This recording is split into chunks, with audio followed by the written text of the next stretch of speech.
नमस्कार, मैं हूं आपके साथ अंजलि सिंह। आप देख रहे हैं INS न्यूज प्लस। खबरों की शुरुआत करने से पहले एक नजर डालते हैं हेडलाइंस पर। विकास दुबे के शार्प शूटर अमर दुबे को पुलिस ने किया ढेर। पुलिस के हर एक्शन से वाकिफ है विकास दुबे। फरीदाबाद के होटल में रेड से पहले ही विकास फरार। गैंगस्टर विकास दुबे के करीबियों पर उत्तर प्रदेश पुलिस का कसता जा रहा है शिकंजा। गैंगस्टर से साठगांठ के आरोपों में निलंबित चल रहे चौबेपुर के पूर्व SO विनय तिवारी और बीट प्रभारी KK शर्मा हुए गिरफ्तार। गुजरात में बारिश का दिख रहा रौद्र रूप। लगातार बारिश से जनजीवन अस्त व्यस्त, सड़कों पर भरा पानी, नदियां भी उफान पर। यूपी पुलिस को एक बड़ी कामयाबी हाथ लगी है। दरअसल यूपी पुलिस ने कुख्यात अपराधी विकास दुबे के शार्प शूटर अमर दुबे को मार गिराया है। तो वहीं दूसरी ओर फरीदाबाद में विकास दुबे के होने की जानकारी मिली, लेकिन रेड पड़ने से पहले ही विकास दुबे वहां से फरार हो गया। साथ ही देखने वाली बात यह भी है कि विकास दुबे पे लगातार इनाम राशि बढ़ाई जा रही है, जिसे कि अब 5 लाख कर दिया गया है। ये पूरी रिपोर्ट देखें। मोस्ट वांटेड विकास दुबे की तलाशी के दौरान उत्तर प्रदेश के हमीरपुर जिले में पुलिस का बड़ा एक्शन सामने आया है। हमीरपुर के मौदाहा में मुठभेड़ में पुलिस ने विकास दुबे के राइट हैंड माने जाने वाले अमर दुबे को मार गिराया है। अमर को विकास दुबे गैंग का शातिर बदमाश माना जाता था। अमर दुबे विकास का शातिर शार्प शूटर था। यूपी STF ने इस कार्रवाई को अंजाम दिया। पुलिस ने एक होटल पर छापा मारा था। तलाशी के दौरान अमर दुबे ने भागने की कोशिश भी की और पुलिस की गोलीबारी में मारा गया। इस दौरान 2 पुलिसकर्मी भी घायल हुए हैं।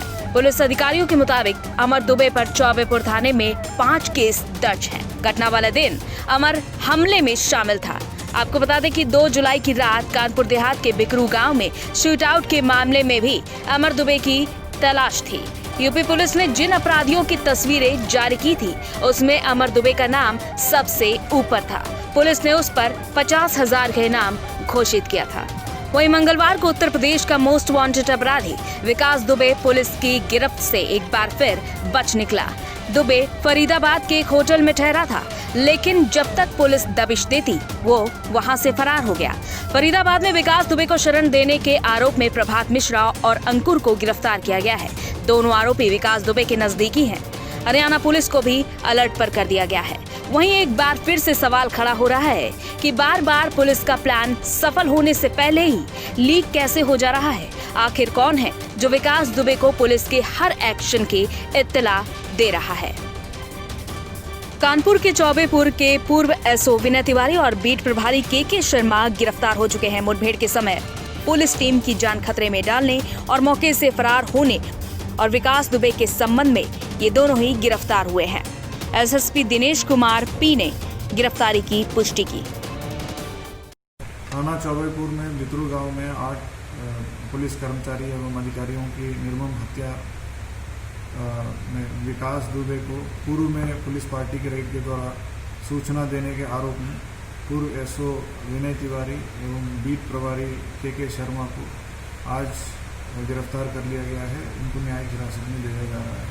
तमाम एविडेंस कलेक्शंस के बाद ये तथ्य सामने आया है। ये जो पुलिस रेड के बारे में पहले से सूचित करने के बाद विकास दुबे के द्वारा अपने को सतर्क करते हुए चारों तरफ से एम्बुश लगा के पुलिस वालों को मारा गया है। दिल्ली में जिस तरह से कोरोना केसेस लगातार बढ़ते जा रहे हैं, उसको देखते हुए दिल्ली सरकार बेड को लगातार बढ़ा रही है, यानी कि कोविड सेंटर में लगातार बढ़ोतरी की जा रही है दिल्ली सरकार की तरफ से। इसी फहरिस्त में शामिल है राजा हरिश्चंद्र अस्पताल। राजधानी दिल्ली में कोरोना वायरस का संक्रमण लगातार बढ़ता जा रहा है। राजधानी दिल्ली में दिन प्रतिदिन कोरोना संक्रमित मामलों के नए आंकड़े दर्ज हो रहे हैं। शायद इसी का नतीजा है कि दिल्ली में लगातार कोविड अस्पतालों की स्थापना की जा रही है। इन्हीं में समय समय पर स्थिति को देखते हुए दिल्ली के अस्पतालों को भी कोविड अस्पतालों में तब्दील किया जा रहा है। इसी फेरिस्त में अब दिल्ली के नरेला स्थित सत्यवादी राजा हरिश्चंद्र अस्पताल को भी दिल्ली सरकार ने कोविड अस्पताल में बदल दिया है। लिहाजा अब इस अस्पताल में केवल कोरोना संक्रमित मरीजों का इलाज किया जाएगा। इसके अलावा अब ये अस्पताल साधारण मरीजों के लिए बंद कर दिया गया है। दिल्ली सरकार ने इसे डेडिकेटेड कोविड हॉस्पिटल बना दिया। उसके बाद जो हमारी रूटीन सर्विसेज होती थी OPD की और IPD की, वो हमने कुछ दिन में इसको स्टॉप कर दिया है और अब सिर्फ कोविड के ही पेशेंट्स हम ले रहे हैं। माइल्ड टू मॉडरेट केसेस हम यहाँ ट्रीट कर। 200 बेड वाला दिल्ली सरकार का ये अस्पताल अब पूरी तरह से कोरोना संक्रमित मरीजों के लिए समर्पित कर दिया गया है। गौरतलब है कि दिल्ली सरकार ने इस अस्पताल को बीते 2 जुलाई को कोविड अस्पताल में तब्दील कर दिया है। इसके बाद से ही इस अस्पताल की लगभग सारी व्यवस्थाएं बदल दी गई हैं। बाहर से लेकर अंदर तक सुरक्षा को लेकर भी सभी सुरक्षा कर्मी अलर्ट मोड में आ गए हैं। साथ ही इस अस्पताल को रेड जोन और ग्रीन जोन में भी बांट दिया गया है और रेड जोन में पूरी तरीके से प्रवेश वर्जित किया गया है। ये टोटल 200 बेडेड हॉस्पिटल है। तो सारा का सारा पूरे 200 सारा का सारा कोविड हॉस्पिटल में कन्वर्ट किया है। और अगर हम बात करें सर, जैसे वेंटिलेटर हो गया या फिर ऑक्सीजन हो गया, इन सब की किस तरह की यहाँ पे व्यवस्था है? ऑक्सीजन थेरेपी के लिए हमारे पास सारी सुविधा है। ऑक्सीजन सिलेंडर्स हैं, डी टाइप सिलेंडर्स हैं, बी टाइप सिलेंडर्स हैं, ऑक्सीजन कंसनट्रेटर्स हैं, बाईपअप मशीन है, ये सब है। वेंटिलेटर्स हमारे पास ट्रांसपोर्टेशन के लिए है, बट हमारे यहाँ आईसीयू नहीं होने के कारण तो अभी आईसीयू वेंटिलेटर्स नहीं है, जो अभी आने वाले हैं, आ जाएंगे। कुछ आइडिया सर कब तक आने वाले हैं? वो तो इन डे और 2 इज इन प्रोसेस। बहरहाल दिल्ली में लगातार बढ़ रहे कोरोना संक्रमित मामलों को देखते हुए सरकार हर प्रयास में जुट गई है और इसी को देखते हुए सरकार लगातार बेड की व्यवस्था करने में लगी हुई है ताकि किसी भी परिस्थिति में मरीजों के इलाज में कोई भी समस्या ना हो। और इसी को लेकर इस अस्पताल को अब कोविड अस्पताल घोषित कर दिया गया है। इसी कड़ी में कॉमनवेल्थ गेम विलेज में भी 500 बेड का कोविड केयर सेंटर बनाकर तैयार किया गया है। दिल्ली में लगातार बढ़ रहे कोरोना संक्रमण के बीच दिल्ली सरकार कोविड केयर सेंटर की संख्या बढ़ाने में जुटी हुई है। कॉमनवेल्थ गेम्स विलेज में 500 बेड का एक कोविड केयर सेंटर बनाया गया है। इस केंद्र में पुरुषों और महिलाओं के लिए अलग अलग वार्ड होंगे। डॉक्टर्स और नर्स के लिए यहीं रहने की व्यवस्था होगी। आपको बता दें कि